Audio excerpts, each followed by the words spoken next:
in the bottom right is Lisyonok. Now it's green. In the bottom left is Poetic. That's blue. Yeah. Alright. So it's going to be another map with back doors. And it seemed like in that last game, Poetic was really able to use his backdoor expansions a lot better than Lisyonok was. But Lisyonok really just didn't. I mean, he only used one side of his backdoor at all, and he used it more of an island more than he did as a backdoor. So Yeah. I think this is going to be a better map for Poetic. And I guess we'll have to see whether Lisyonok decides to cheese again. Proxy Reavers are actually pretty good on this map as well. Pretty good in general on maps with back doors. And certainly a lot of places you can hide it.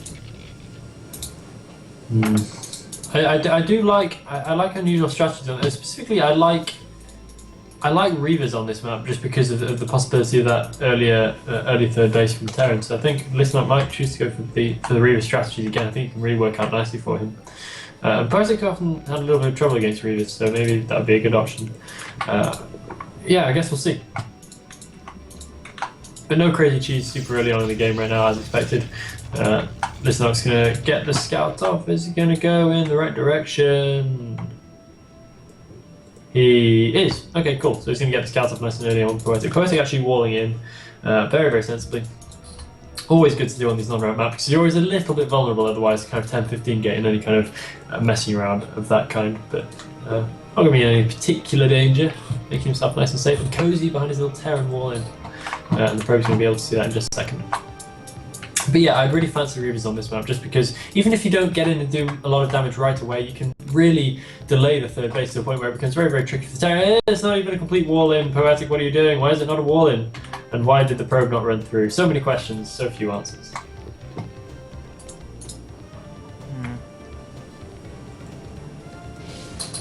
Alright. Well, it looks like he's still going to be blocking it off with the other SCV there. So the probe will not be able to get in. And Poetic does have a couple of options here. If he wanted to, he could hide his expansion and just go for the back door first. Really doesn't need the gas then immediately. Oh, never mind. He's just going to let the probe in. Okay. That's cool. I suppose it would be a bit tricky to stop it with that gap. He is going to be able to get a Marine back and take it out quite soon, so it's going to be alright. But he's basically seen there's nothing particularly ridiculous going, oh, I managed to take an SCV kill, that's not cool. And managed to escape with the probe as well, so, well, I think that's not the best start to this game. Just saying, losing an SCV and then letting the probe escape is a pretty major gaffe by anyone's standards. So not the best beginning right here, and scouting in the wrong direction as well. This has been the triple whammy of bad beginnings to any game. So forget everything else. That's going to play merry hell with Poetic's mindset. But nonetheless, let's hope he can pick himself up and make a decent game of this.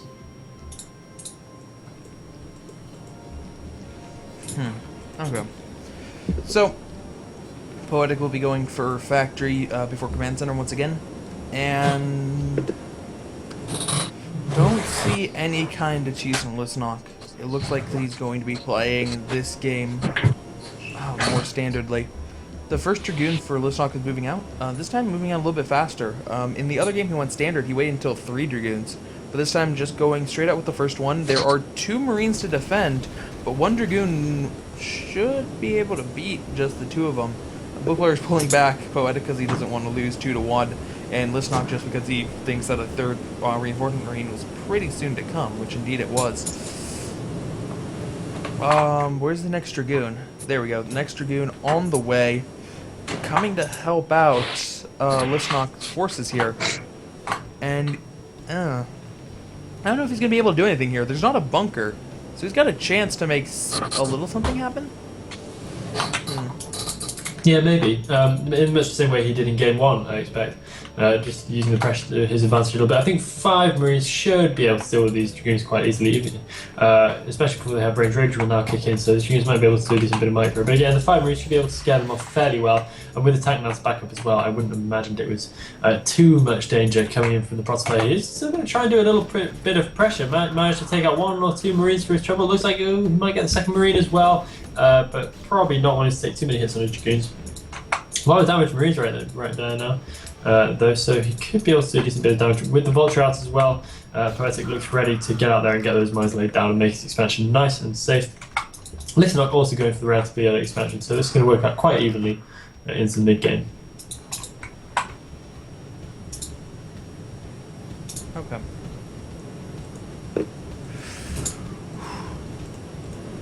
So, Lisyonok's row facility on the way. Gonna get the observers out, and it looks like he's expanding. Just dipped under 400 minerals for a moment there, but yeah, he is going to be expanding and taking his 3rd base now. Poetic should also be thinking about taking a very quick 3rd base of his own, and he is. SCV going up there, almost at 400 minerals once again. Yeah.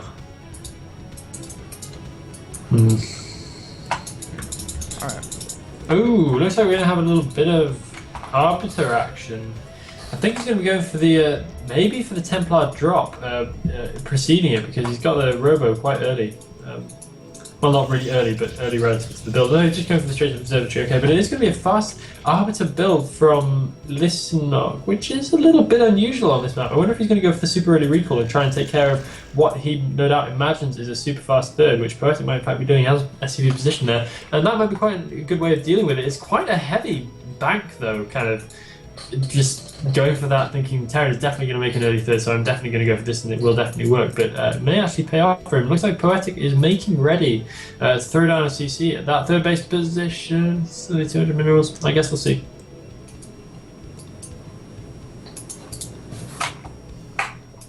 I know this could actually work. I think that's what he's doing. But Lisyonok also looking like he's ready to make up 3rd base as well, so basically anything can happen at this point. Maybe I'm reading a bit too far into it. He might just be going for that super early storm again, I don't know.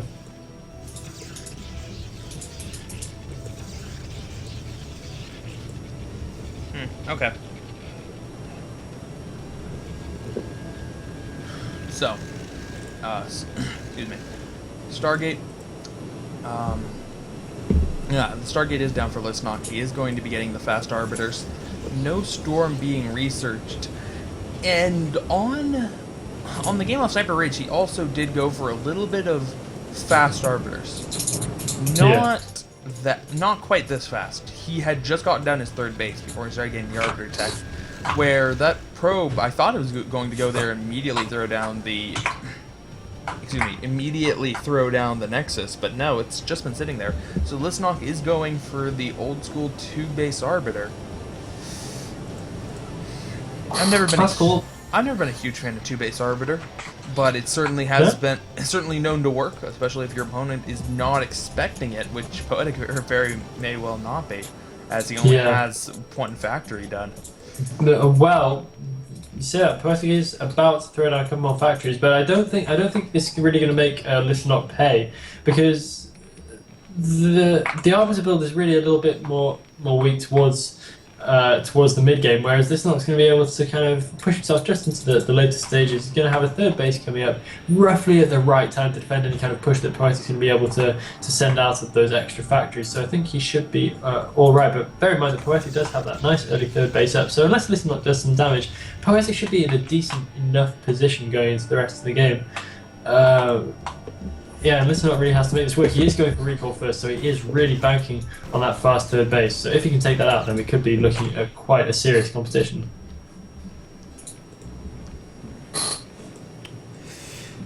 And we do see Poetic now getting all of his factories up and getting a starport as well.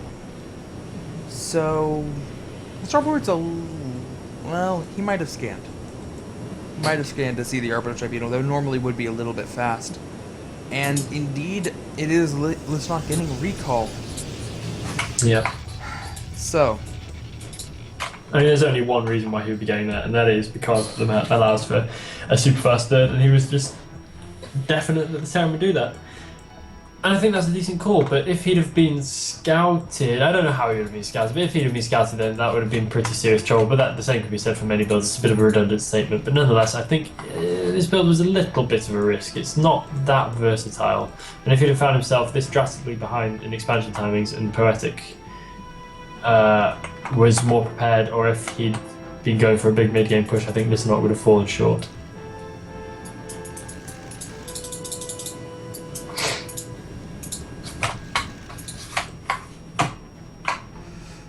Alright. So, the first Arbiter's out. Gotta watch that energy counter, because once it gets to 150, Lisyonok should be wanting to go for that attack as fast as possible. Yeah, I'd imagine he'd be going for the recall pretty much immediately as soon as that hits 150. I mean, Arbiters are slow to get up to that necessary energy, creeping up a second at a time. So it takes a little while to get the required energy going. Going for the Arbiter energy upgrade now as well. But Lisyonok, being a little bit slow to transfer probes over to that third base in his main, which is a little bit strange then. And Poetic taking up some halfway decent map control with getting some vultures out, getting some mines down. Lisyonok being quite slow to take those mines out as well, but he does have a few degrees roving the map with which he's going to actually start doing some mine clearing now. And not a second too early either. Almost taking a couple of mine hits there, but not quite doing so. And this is where we really start to see the difference of the fast Arbiter build. I mean, Lisyonok has a decent enough army now, but I think it's going to be a little bit slow to build up as it gets into the later stages of the game. So if Poetic's really able to keep on point with his macro again, letting his macro slip just a little bit out of hand, he's gone up to like 1.5k minerals and 435 or so gas, which is quite surprising. But if Poetic can work well towards a big push, then I think he may actually be able to really highlight the weakness of this build, which is, of course, that delayed economy and the delayed unit count as a result.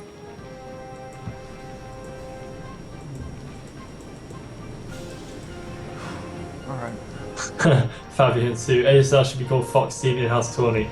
You know why that is? Because Fox are the kings of the C ranks. Fox is awesome, man. Hey, right, that deserves a timeout. Oh shit, I banned him. I'm just gonna time out him. Oh, what the fuck?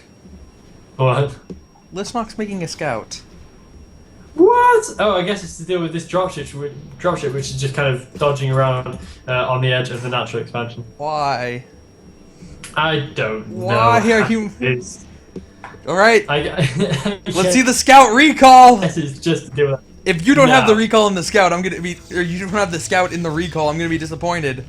Lisyonok. What a way to scout that would be. You gotta wait.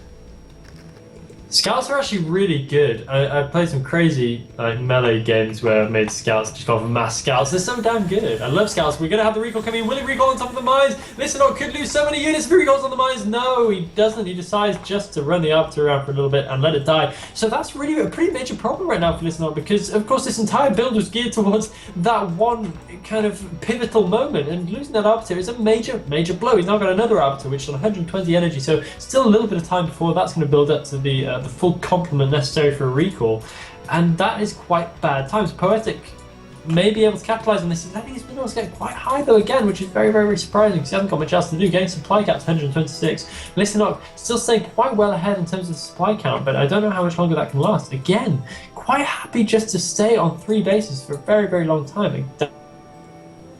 Directly against the Terran's 3 bases as well, which I think is really quite unusual. Apparently that scout was just to deal with the dropship. And holy shit, it's gonna work.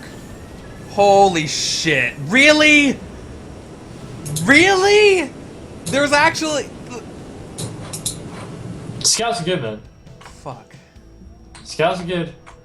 I can't criticize Lisyonok anymore. No, like, scouts are good. He built the scout to do one very specific purpose, and it did that one very specific purpose perfectly. Yeah. So, well... It's a good scouts are really nice versus air. I mean, look at that. You can't complain. They have the highest anti-air attack in the game. Yeah, they're amazing. 28 damage. It's just ridiculous. I mean, there's not really much more to say. It's just a shame they take forever to build, are hugely expensive, and really, really fucking slow. But apart from that, they're incredible. Like, apart from all those major flaws which I just listed, they're really, really damn good. There's also the fact they only have 8 attack versus ground. Yeah, that's quite bad. Yes, it is. Yeah, it's like half a zealot. God. It's like, it's better than Zerglings and Marines, and that's it. And Broodlings. And it's like 10 times as expensive, takes 4 times as long to build, and it moves at half the speed. Christ, they're fast. But they do have one great use, and that's sitting over a cliff, protecting you from evil invading dropships. And it did its job perfectly, I might like to add. Poetic finally looking like he's ready to push. I think he's finding that lack of gas a little bit of an issue for himself. I mean, it looks like he's just struggling to get the mineral gas balance exactly right. We can see that he's got a big bank of minerals and almost no gas whatsoever, so I think that's maybe holding him back a little bit. Which would have meant, I would have thought that he would have just pumped a huge number of vultures, but it was not to be. So now on 165 supplies, finally looking ready to actually make his move out onto the map. Lisyonok looking ready to come and meet him as well on 200. What better supply is there than that? But the EMP goes down. Lisyonok's arbiters have been worse than useless this game. They've cost him a lot of cash and have basically done absolutely nothing for him, apart from soaked up the occasional EMP and some missile turret fire. And yeah, Lisyonok once again needs to be a little bit careful with his engagement, because you remember exactly what happened in the first game. Not dissimilar to this one in terms of the expansion timings, and Lisyonok really just threw it away by having no tech available to him, and it looks like it could be a similar kind of situation in this game. He's lost one arbiter, he's got the other one EMP'd in quite short order, so he does run the risk of making similar mistakes as he did before, not producing any more arbiters as well, because he is of course maxed out on 200, so he's going to be stuck with pretty much no stasis quite some time now. And the Scout is going to go in and start trying to take out some missile turrets. Another EMP going down on the Arbiter. Don't know if that was necessary. And the Scout now looking like it might actually get taken out. No, it is going to survive for a little bit longer. Scouts are actually quite surprisingly tough when it really gets down to it. But if I were Poetic right now, I would be thinking, yeah, this is really my time to push, because it's just EMP the stuff, you're going to be feeling good. But honestly, it doesn't make too much of a difference. Lisyonok already maxed out. He's probably best just waiting for his ideal opportunity. Boom, down goes the Scout. His purpose was served. It was needed no longer. And yeah, do you think this push can work? I think maybe it can. It depends. It completely depends on the stasis. If he does not get a stasis off, it will not work. And it looks like he only has one arbiter with no stasis, so no. But do we have the speed zealot count? Lisyonok has got a lot of units still remaining. He could get in amongst the remaining tanks. This could actually happen for Lisyonok right now. Poetic just does not have the unit count. Really? How has this happened? Why has this happened? Poetic just didn't have the stuff to beat it. Lisyonok had no spells whatsoever in his army, but somehow was able to just brute force his way through the Terran stuff in very surprising fashion. I mean, he lost his scouts. That was like the backbone of his entire army, man. And he threw it away right at the beginning of the engagement. That should have been curtains for him. But somehow making it through. Don't know if this is the best move to try and keep bulldozing through into the natural, but he might actually make half a job of it. It's not cost efficient, but at this stage, who cares? He just managed to absolutely steamroll the Terran army, going all the way into the natural now. A little bit of mind-draggy action as well, just kind of thrown into the bargain for good measure. And again, I'm feeling a little bit befuddled by quite what's happened, quite how we found ourselves in this situation. I don't know. I don't know how Lisyonok was able to win that. He did have some nice micro with the Zealots, and he didn't just attack the front tanks, he brought them to attack the back tanks as well. I guess Poetic had 0 mines. That certainly didn't help. Maybe the army looked a little bit bigger than it was, but man. He was on 170 supply. No mines, definitely.